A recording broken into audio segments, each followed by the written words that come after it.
করবে, কিন্তু তারপর যখন ওই যে আসল যেটার গন্ধ পেলে মানুষ পাগল হয়ে যায়, মানে টাকা, সে কত টাকা ইনকাম করে বা কত টাকা ইনকাম করার তার পোটেনশিয়াল আছে, সেটা জেনেই সব না কিন্তু হ্যাঁতে পরিণত হয়ে যায়। সেক্ষেত্রে আমার মনে হয় না টিন এটা জেনে শুনেও যে তাকে ওখানে কেউ পছন্দ করে না তার সত্ত্বেও ওখানে যেত। এটা টিনের পক্ষে, যখন টিন নিজের পক্ষে মুখ খুলবে তখন বলবে, তখন আমরা জানতে পারবো যে আসল কি। কিন্তু ওর কথায় আমি একেবারেই বিশ্বাস করি না। ও যেটা বলেছে যে বাড়িতে কেউ রাজি ছিল না, তারপরেও ও জোর করে মানে রাজি করিয়েছে। তো এই ফোকলা যেটা বলেছে যে কেউ রাজি ছিল না, মানে টিন এতটাই গ্যা গুজরা, ওর বাড়িতে কেউ রাজি ছিল না, ও মহানতা দেখিয়ে রাজি করিয়েছে। তো এই কথাটা এই কল রেকর্ডিংয়ে এমনভাবে প্রেজেন্ট করেছে ম্যাডামের সামনে যে ওর বাড়িতে কেউ রাজি ছিল না, ও জোর করে রাজি করিয়েছে, সবাইকে মানিয়েছে গুছিয়েছে, তারপর সব রাজি হয়ে যাওয়ার পরে এখন টিন তাদেরকে ডিচ করছে, ধোঁকা দিচ্ছে। সেই জন্যই ওর টিনের কথাবার্তা শুনে ওর মা নাকি এখন মৃত্যুশয্যায়। তো যাই হোক, ওর মা তাড়াতাড়ি সুস্থ হয়ে উঠুন, এটাই চাইবো, এটাই প্রার্থনা করব। কারণ কারোরই বাবা মা অসুস্থ থাকুক বা তাদের সাথে এমন কিছু খারাপ হোক চাই না, সে যতই ওনারা খারাপ কাজ করে থাকুন না কেন। তো ওরা যখন প্রথম থেকেই রাজি ছিল না, তার মানে এটাই যে সে বিবাহিত বাচ্চার মা জানে। তো সেক্ষেত্রে বাড়িতে আশ্রয় না দিয়ে, প্রশ্রয় না দিয়ে, বুঝিয়ে বাঁচিয়ে তাকে তার বাচ্চার কাছে পাঠিয়ে দেওয়া উচিত ছিল।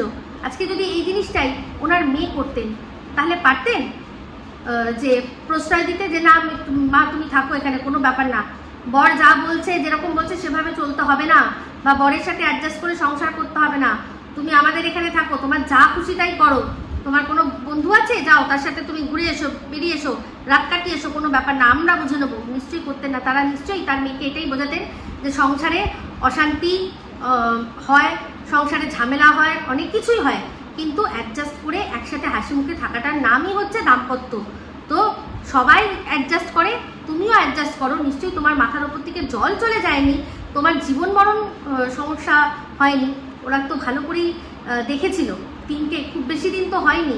তো সেক্ষেত্রে যদি সত্যি তার শরীরে এরকম ক্ষত থাকতো তাহলে তো তারা দেখতে পারতো। তো যেই ক্ষত কিনা কেউ কোনোদিনও দেখেনি। তো টিনের মনের ক্ষত, যেটার কথা টিন বলেছে, শরীরের ক্ষত, মনের ক্ষত, সেই মনের ক্ষতও কিন্তু কেউ দেখতে পায়নি, শুধুমাত্র টিনের যারা অন্ধ ভক্ত তারা ছাড়া। কারণ আমরা সবাই দেখে বুঝতে পারছিলাম 5-5টা বছর সত্যি এতটা অসুখী, যেটা ডোমেস্টিক ভায়োলেন্সের কথা বলছে, সেই নিয়ে হাসি মুখে কোনো মানুষের পক্ষে ভিডিও করা সম্ভব ছিল না। আর শুধু ভিডিও তারা করতো তাই নয়, তো মাঝে মধ্যেই কিন্তু লাইভও আসতো। তো লাইভের মধ্যে কিন্তু অনেক সময় অনেক কিছু ধরা পড়ে যায়, অনেক সময় মানুষ বেফাস কথা বলে। তো সেক্ষেত্রে আমরা সবসময় দেখেছি যে লাইভে আসলে টিনই সবসময় বেশি কথা বলতো, টিনই সবাইকে আর কি চুপ করাতো। সন্দীপ যদি কিছু বলতে চাইতো তাহলে তুমি চুপ করো, দাঁড়াও আমি বলছি বলে এরকমভাবে বলতো। একটা লাইভ নয়, অনেকগুলো লাইভে কিন্তু আমরা দেখেছি সেটা, যে টিন লিড করে, টিন লিড করে। সন্দীপ হচ্ছে মানে ব্যাকে থাকে, ও ব্যাকে থাকে। তো যাই হোক, যেটা বলছিলাম, যেটা আমি শুনে এত হাসি পেয়েছে, আমি আগের ভিডিওটাতে এটা উল্লেখ করতে ভুলে গেছি, যে ম্যাডাম ওকে দুটো অপশান দিয়েছিল। ম্যাডাম দুটো অপশান দিয়েছে, সেই অপশানের মধ্যে কি, যে হয় তুমি সন্দীপের পাশে থাকো, আর না হলে তুমি আমাকে সব তথ্য প্রমাণগুলো তুলে দাও। তোমাকে যদি কেউ মিথ্যের মামলায় ফাঁসায় তাহলে তোমাকে প্রোটেকশন আমি দেবো, তোমার হয়ে লড়বো আমি। তো সেক্ষেত্রে ও ওই প্রথম অপশানটা, মানে সন্দীপের পাশে দাঁড়াও, সেইটার অপশানটাতে ও বললো না, সন্দীপের পাশে দাঁড়াবো আমি কি, ও তো আমার সাথে কোনো ভালো রকম কিছু সম্পর্কই রাখেনি। আমি শুধু ভাবি যে কত বড় মানে কি বলবো, নির্লজ্জ বেহায়া দোকান কাটা হলে এই কথাটা মানুষ বলতে পারে। একটা মানুষ যে কিনা তার সংসার ভাঙিয়ে নিয়ে চলে গেছে, সন্দীপের সংসারটা যে ভাঙিয়ে নিয়ে চলে গেছে, তার ছোট্ট বাচ্চা যে কিনা তখনও দুধ খেত, সেই বাচ্চার মুখের থেকে তার মাকে সরিয়ে নিয়ে চলে গেছে, সেই মানুষটার সাথে সন্দীপ কি করবে, ভালো ব্যবহার করবে। সেটা তাহলে যদি সত্যি তাই হয়, তাহলে টিনের যে এখনকার যে বয়ফ্রেন্ড, যেগুলোর কথা ও বলছে যে ওর অনেকগুলো বয়ফ্রেন্ড রয়েছে, তাহলে তাদের সাথে কেন এই ফোকলা ভালো ব্যবহার করছে না? তাদের সাথে কেন ভালো ব্যবহার করছে না? ওর তো তাও বন্ধু, মানে বয়ফ্রেন্ড মানে ছেলে বন্ধু, তাহলে সেই ছেলে বন্ধুদের সাথে তাহলে ও তো ভালো ব্যবহার করে থাকতে পারে, যে তারা বাড়িতে যখন আসবে তাদেরকে খাবার দাবার, জল ঠান্ডা যা হোক, চার বোতল, সব কিছু কেন সার্ভ করছে না, করে দেখা, তাহলে তো বুঝবো যে সন্দীপের থেকে ও কত মহান। সন্দীপকে অনেক কথা বলেছিল না যে আমি এই যে সন্দীপের নিজে তো বলেইছে, তার উপর ওই যে তখনকার দালাল, সেটা হচ্ছে কে, যে আমাদের সুতো তখন কি হয়েছিল, ওর সমস্ত কথাগুলো আমাদের সামনে তুলে ধরছিল। সেখানে সুতোও বলেছে যে কেউ যদি কাউকে ভালোবাসে তাহলে তার সম্পর্কে কোনো তথ্য প্রমাণ অন্যদের কাছে তুলে দিতে পারে না। তো সন্দীপ, আমরা মানে যারা মনে করে যে সন্দীপ তার বইয়ের সম্পর্কে তথ্য প্রমাণ তুলে দিয়েছে, তারা ভুল মনে করে। সন্দীপ তুলে দিয়েছে এই ফোকলা সম্পর্কে, এই ফোকলাকে এক্সপোজ করতে যা যা দরকার পড়ে, যেগুলো সন্দীপের কাছে ছিল সেগুলোই তুলে দিয়েছে, তার বউকে কোনো রকমভাবে এক্সপোজ করেনি।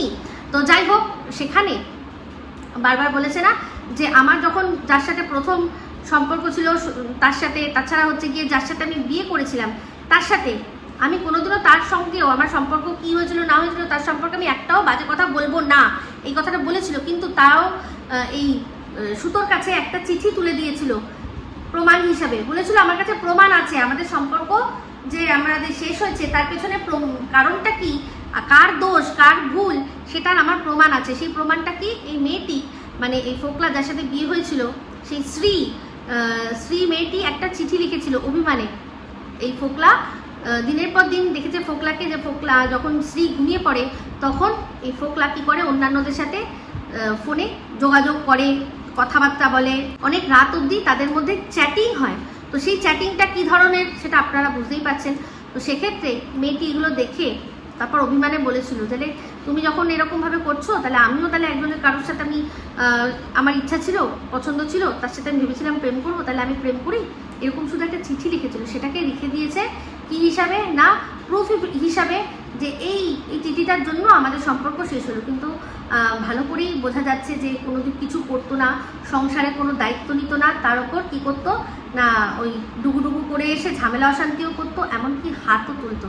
সেই জন্যই সম্পর্কটা চলে গেছে। কিন্তু বলেছিল না যে তার যা হয়েছে আমার সাথে, যা হয়েছে আমি সেটা নিয়ে কোনো উচ্চবাচ্য করবো না, যা হয়েছে আমি আর তাকে, সেই মেয়েটিকে কোনো রকমভাবে বদনাম করবো না। কিন্তু সেই মেয়েটিকে টেনে হিচড়ে তাকে দিয়ে মানে কল রেকর্ডিং ফাঁস করেছে, এটা বলে বলো যে আমি কি তোমার সাথে কোনো খারাপ কিছু করেছি, আমি কি ড্রিঙ্ক করতাম, ড্রিঙ্ক, এখন যেটা নিজে স্বীকার করেছে যে আমি ড্রিঙ্ক করি, মাঝে মাঝে ড্রিঙ্ক করি, সে সময় কিন্তু ও করতো।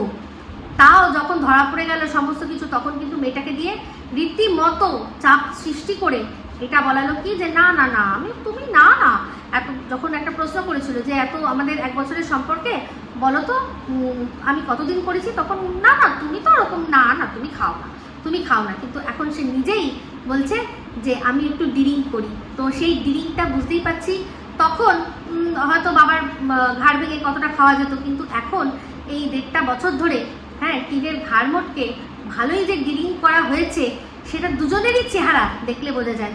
আমি বলেছিলাম না, দেখুন আমি যেগুলো বলবো সেই কথাগুলো পরবর্তীকালে আপনারা মিলিয়ে দেখে নেবেন। আমি অনুমান করে বলেছিলাম। তো কেন বলেছিলাম? দুজনেরই চেহারা দেখে। 1 বছরে চেহারার এইরকম আমূল পরিবর্তন কোনো মানুষের আসতে পারে না, দুটো ক্ষেত্র ছাড়া, এক ড্রিঙ্ক আর এক হচ্ছে অসুস্থতা। তো অসুস্থতা ওদের মধ্যে নেই, তাই জন্য এই ড্রিঙ্ক যে অপশানটা সেটাই যে ঠিক, সেটা আমি বলেছিলাম অনুমান করে, আর তাতে শিলমোহর বসালো এই ফোকলা যে আমি তো ড্রিঙ্ক করি। তো সে সময়ও সে ড্রিঙ্ক করতো, করে মেয়েটির ওপর মানে যা নয় তাই, মানে অবিচার অনাচার মেয়েটাকে যা নয় তাই মানসিক শারীরিক যাতনা দিত। সেই জন্যই কি হয়েছে, শেষমেশ মেয়েটা ওর সাথে ওর থেকে ডিভোর্স নিয়ে চলে গেছে। মানে এমন অবস্থা যে 1 বছরও পূরণ হয়নি, 11 মাস ওদের মধ্যে সম্পর্ক ছিল।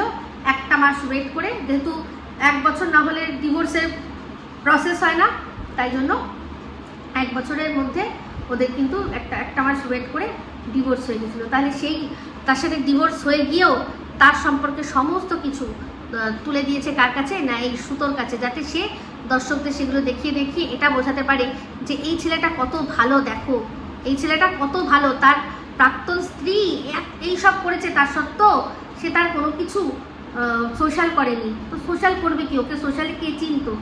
ও যদি তখন তার বয়স সম্পর্কে এই কথাগুলো এসে এখন যেরকম তিলের সম্পর্কে বলছে, তখন যদি বলতো, ওকে কে দেখতো ঘুরে, ওকে চেনে কজন, চিনতো কজন? কিন্তু যত্নে রেখে দিয়েছিল। এই যে এখন দরকার পড়েছে তখন কিন্তু ঠিক বেছে দিল। কি করলো যে তোমাকে আমি, সুতোকে বললো তোমাকে আমি প্রমাণ তুলে দিচ্ছি, তুমি কন্টেন্ট করো, ইনকাম করো, আর তার সাথে সাথে আমার লাভটা কি না, আমার ইমেজটা ক্লিয়ার হবে, আর আমি কত ভালো যেটা তখন সবাই বুঝবে।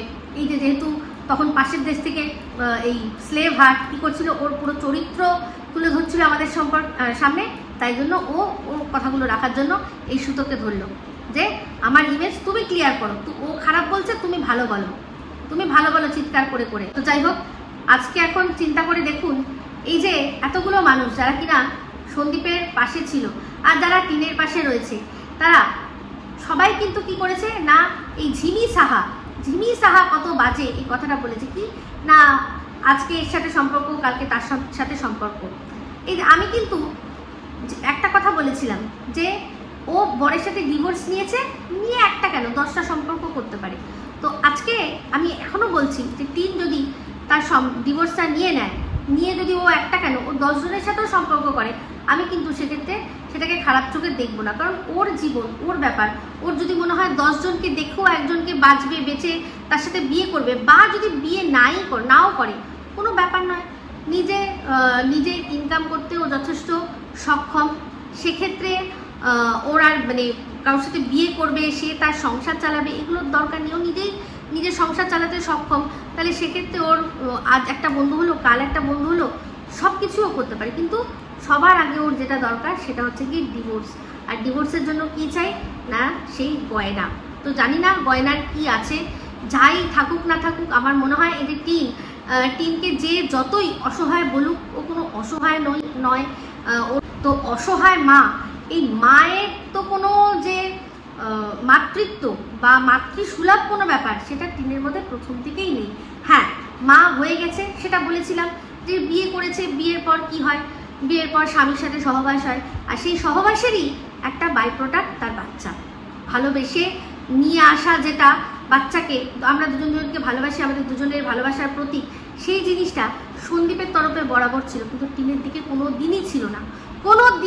আপনারা পুরোনো ভিডিওগুলো তুলে দেখবেন, সেখানে বুঝতে পারবেন যে বাচ্চার জন্য সব কিছু, সব রকমের সব দায়িত্ব কর্তব্য শুধু কিন্তু সন্দীপ করছে, সন্দীপের মা করছে, বাবা করছে। এই মা শুধু নামেই মা। হ্যাঁ, একবার প্রচণ্ড তার দেখা গেছিলো বাচ্চার প্রতি কনসার্ন, যখন ঠিক করেছিল যে একটা বাড়ি ভাড়া নিতে হবে, সেখানে থাকতে হবে, এখানে থাকা চলবে না, কারণ ফ্ল্যাটে থাকতে হবে, কৃষ্ণনগরে গিয়ে থাকতে হবে, তবেই আমার ছেলে মানুষের মতো মানুষ হবে। এই গ্রামে থেকে, এই গ্রামের স্কুলে পড়ে আমার ছেলে মানুষ হবে না। তো আমরা সবাই জানি যে যার মানুষ হওয়ার, সে গ্রামগঞ্জ থেকেও সে মানুষ হবে। এরকম আমি অনেকবার ভিডিওতে দেখিয়ে দিয়েছি, প্রমাণ দিয়ে দেখিয়ে দিয়েছি যে কত মানুষ রয়েছে যারা কিনা বড় বড় জায়গায় পৌঁছেছে শুধুমাত্র গ্রাম থেকে পড়াশোনা করে। আর সবচেয়ে বড় কথা, মানে যারা মনে করে যে ইংলিশ মিডিয়াম ছাড়া বেঙ্গলি মিডিয়ামে পড়ে কোনো কিছু করতে পারবে না, বেঙ্গলি মিডিয়ামে পড়েও প্রচুর মানুষ অনেক কিছু করেছে, অনেক কিছু। আমার পরিচিতই অনেক মানুষ রয়েছে যারা কিনা আমারই মতো বাংলা মিডিয়ামে, আমরা বাংলা মিডিয়ামে পড়েছি, তারা এখন বড় জায়গায় কেউ রিসার্চ করছে। আর মানে নাম যদি বলি যে কোন কোম্পানি, আপনারা অবাক হয়ে যাবেন। এমনকি আমাদের এই নাকতলা হাই স্কুল, সেখান থেকে একটি স্টুডেন্ট সে নাসাতে পর্যন্ত রয়েছে, বাংলা মিডিয়াম স্কুল পড়াশোনা করেছে। তাই পড়াশোনার মতো করে করলে সব জায়গা থেকেই কিন্তু সম্ভব। আমি একেবারেই এটা চিন্তা করি না যে বাংলা মিডিয়ামে পড়লে সে বাচ্চা মানুষ হবে না, সেটা কথা নয়। কথাটা যে সব জায়গাতেই মানুষ হবে, পড়াশোনা করতে হবে। তবে হ্যাঁ, আমি ইংলিশ মিডিয়ামের পক্ষে, কারণ ইংলিশ মিডিয়ামে পড়লে ওই ইংলিশে কথা বলার যে ফ্লুয়েন্সিটা খুব বেশি প্রয়োজন। তো আমি একটা জিনিস লক্ষ্য করেছি অনেক বড় জায়গায়, ধরুন আমি একটা কথা বাংলায় গিয়ে একজনকে জিজ্ঞাসা করলাম, কিন্তু সেই কথাটাই পাশ থেকে একজন ইংলিশে জিজ্ঞাসা করলে, ইংলিশে যে জিজ্ঞাসা করলো সে কিন্তু আগে উত্তর পেয়ে গেল, কারণ মানে তার প্রায়োরিটি বেশি। এটা আমি জানি না আমাদের সমাজে এটা কিসের, মানে এই জিনিসটা মাথায় মানুষের ঘোরে, আমি ঠিক বুঝতে পারি না। কিন্তু আমি প্রচুর এটা পেয়েছি, প্রচুর আমি দেখেছি যে সত্যি এরকম হয়। সেই জন্যই আমার কাছে শুধু ওইটুকুই, ফ্লুয়েন্ট ইংলিশ বলার জন্যই ইংলিশ মিডিয়ামে পড়াটা জরুরি। বাদবাকি পড়াশোনা আমাদের ওয়েস্ট বেঙ্গল বোর্ডে অনেক ভালো হতো, এখন তো আর বলতে পারি না। আমি আমাদের সময় অধিকার বলছি, এখন আর একদমই বলতে পারছি না। যেভাবে আর কি যা দেখছি সংবাদ মাধ্যমে, আমার আর এই বোর্ড নিয়ে কিছু বলতে ইচ্ছা করছে না। তো যাই হোক, যেটা বলছিলাম, তো সেই টিনের একটাই প্রবলেম, সেটা হচ্ছে সে ডিভোর্সটা দিচ্ছে না। ডিভোর্সটা না দিয়ে সে সব কিছু করছে। এবার মনে হয় যতই ওর লোক থাকুক না কেন, ওর উচিত ম্যাডামের সাথে যোগাযোগ করে এই বিষয়টা নিয়ে কথা বলে মধ্যস্থতায় আসার। কারণ আমার মন বলছে যে টিনের পক্ষে যারা রয়েছে তারা কোনোভাবেই চায় না যে টিন এই জিনিসটা মিটিয়ে নিয়ে নিজের মতো নিজে লাইফ লিড করুন। তো যাই হোক, একটা জিনিস ভালো যেটা ম্যাডামের লাইফেও শুনলাম, যে এই ফোকলাটাকে ভাগানো হয়েছে, ব্যাস এটাই অনেক বড় ব্যাপার। তো যাই হোক, ম্যাডামের সাথে কল রেকর্ডিং যেটা ম্যাডামের কাছে রয়েছে, যা কথোপকথন হয়েছে, সেখানে সে পরিষ্কারভাবে বলেছে যে টিনের যাতে বাবার চাকরি চলে যায়, তারা জেল খাটে, আর টিনও যাতে জেল খাটে, তার সেটাই সে সুনিশ্চিত করতে চায়। সন্দীপের সাথে মানে পাশে দাঁড়ানোর কোনো ব্যাপার নেই। সন্দীপের পাশে দাঁড়াতে চাইলে কোনোদিনও দাঁড়াতেও পারবে না, কারণ সন্দীপ আর ওর মধ্যে আকাশ আর পাতালের তফাৎ। সেটাই কিন্তু বলেছিলাম, আমি তখনও বলেছিলাম যে ও করবো না, মানে ও তো নিজের বউ, যার সাথে মাত্র 11 মাসের সম্পর্ক, তার সম্পর্কেই সব চিঠিপত্র দেখিয়ে দিল যে সে পরকীয়া করতে চেয়েছিল। তাহলে ও আর দেখাবে না কি? ওকে মহান সাজা বানানোর কারণটা কি আছে? তো যাই হোক, একটাই কথা বলবো যে এই ফোকলার জন্যই কিন্তু আজকে টিনের এই অবস্থা। ও যদি সেরকমভাবে ও যদি মনে হয় সত্যি যে সম্পর্কটা এতটা কোনো গভীর ছিল না, তাহলে ওর কাজ ছেড়ে আসার কোনো দরকার ছিল না। ওর বরের সাথে ওর ঝামেলা হয়েছে, ও ধরা পড়ে গেছে, 2 দিন বাপের বাড়িতে থাকতো, 3 দিনের দিন ও আবার ঠিক শ্বশুরবাড়িতে চলে যেত। ওর বাপের বাড়ির লোকেরাই বুঝিয়ে বাজিয়ে হয়তো পাঠিয়ে দিত, কিন্তু মাঝখান থেকে এসে গিয়ে সব বিগড়ে দিয়েছে। আর ওর বাবা মা, টিনের বাবা মা, ওর বাবা মার মতো স্বার্থপর মানে আমি দুনিয়ায় একটা দেখিনি, একটা স্বার্থপর বাবা মা এরকম দেখিনি, যারা কিনা নিজেদের সুবিধার্থে মেয়েকে এইরকমভাবে মানে সংসারটা করতে দিল না। মেয়ে যখন বলছে যে আমি হ্যাঁ যাব, সংসার করব, কিন্তু শাশুড়ি সাথে থাকবে না, তখনও কিন্তু টিনের মায়ের এটা মনে হচ্ছে না যে এই কথাটা যদি 2 দিন পর আমার যে বৌমা আসছে, আমার যদি বৌমা আমার ছেলেকে বলে যে আমি তোমার সাথে থাকবো ঠিকই, কিন্তু কি না তোমার মা থাকলে আমি থাকবো না, যদি এটা বলে, তার মনেই মানে ভয়টা নেই। আসলে ভয়টা নেই, তার কারণ উনি জানেন যে উনি ছেলেকে কীরকমভাবে ক্যাপচার করে রেখে দিতে পারেন। বউয়ের সাথে দেবো, সব কিছুই করতে দেবো, কিন্তু তাও ছেলেকে আঁচলে বেঁধে রাখবো, কারণ ছেলের ইনকাম সমস্ত কিছু তার হাতের মধ্যে রয়েছে। কিন্তু সন্দীপের ক্ষেত্রে তো তা ছিল না। সন্দীপের বাবা মা সন্দীপকে একটা বয়সের পর তারা ছেড়েই দিয়েছে, জানে যে ছেলে আমাদের কখনোই ফেলতে পারবে না, সেই জন্য ছেলেকে একেবারে চোখ বন্ধ করে তারা ভরসা করে। আর সন্দীপ সত্যি কথা বলতে সেই ভরসার মর্যাদাও কিন্তু রেখেছে, আর পরবর্তীকালে রাখবেও। তো আজকে যারা সন্দীপের হেটার্স হয়ে গেছিল এটা বলে যে কারণে ক্যাথাকে সাপোর্ট করতে পারিনি, সেই কারণেই সন্দীপকে সাপোর্ট করতে পারিনি, আজকে ক্যাথার কি অবস্থা। ক্যাথার সাথে সন্দীপের কোনো রকম কোনো তুলনা হয় না। আমি কিন্তু বলেছিলাম, এই যে আমি একটা সময় বললাম না যে আমি সংখ্যালঘু, আমি দেখুন সত্যি সংখ্যালঘু। আমি সেই মানুষটা যে কিনা সন্দীপের মানে প্রতি একটা মুহূর্ত আমার কিন্তু বিশ্বাস হারায়নি। হ্যাঁ, তার কোনো কিছু খারাপ লাগলে আমি তৎক্ষণাৎ বলি যে এইটা আমার খারাপ লাগছে, এইটা কেন করলে, ওইটা কেন বললে, এইটা কেন দেখালে, এইটা উচিত ছিল না, সমস্ত কিন্তু বলেছি। প্রশ্ন করেছি, বারবার প্রশ্ন করেছি, কিন্তু কোনো দিনও ওর প্রতি অবিশ্বাস মানে আমার আসেনি, ওর প্রতি আমি বিশ্বাস হারাইনি। যারা বলছিল যে ক্যাথার সাথে সন্দীপ এক হয়ে গেছে, এক হলো, তাহলে এই যে ঝিমি সাহা এত বাজে মেয়ে, ওর এতগুলো বয়ফ্রেন্ড, তাহলে আজকে এই যে টিনের সম্পর্কেও যে কথাগুলো খুদ ফোকলার মুখ থেকেই শোনা যাচ্ছে, সেগুলো সত্যি না মিথ্যে তারা হয়তো এখন বলবে যে আমরা বিচার করব। তাহলে ওই মনুর কথাটাও কিন্তু বিচার করা উচিত ছিল, যে কিনা বলছিল যে ও এত বাজে, অথচ বলছিল যে ওর সাথে আমি আজকে বললে আবার কালকে আমি ওর সাথে সম্পর্ক করবো, একবার আসলেই আমি সমস্ত ভুলে যাব।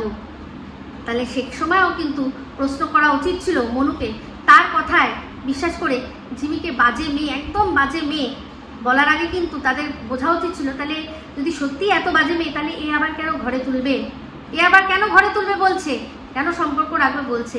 তো এই যে একটা কথা যেটা কিনা ম্যাডাম জিজ্ঞাসা করেছে যে তুমি তো এখন যদি এই ফোকলাকে যে আবার যদি তোমাকে বলে তুমি চলে এসো, তাহলে তো তুমি সব ভুলে চলে যাবে, তুমি যে বলছো তুমি লড়বে, সেক্ষেত্রে কিন্তু ফোকলা বলেছে যে না আমি লড়বো, আমার বাবা মায়ের সাথে যেটা হয়েছে তার উপর আমাকে মিথ্যে মামলা দিয়ে ফাঁসিয়ে দেওয়ার চেষ্টা করা হয়েছে, আমি আর কোনো কথা শুনবো না। তো যাই হোক, এই একটা আবারও বয়ান পাল্টে সেটা কথা দিয়ে মানে একটা কথা বলেছে, যে কথাটা আপনারা সবাই শুনে নিয়েছেন কি বলেছে, যে আমি ওগুলো সব হিংসা পরায়ণ হয়ে, আমি রিভেঞ্জফুল হয়ে মেন্টালিটি নিয়ে কথাগুলো বলেছি, আমি যা যা টিনের সম্পর্কে বলেছি সব ভুল।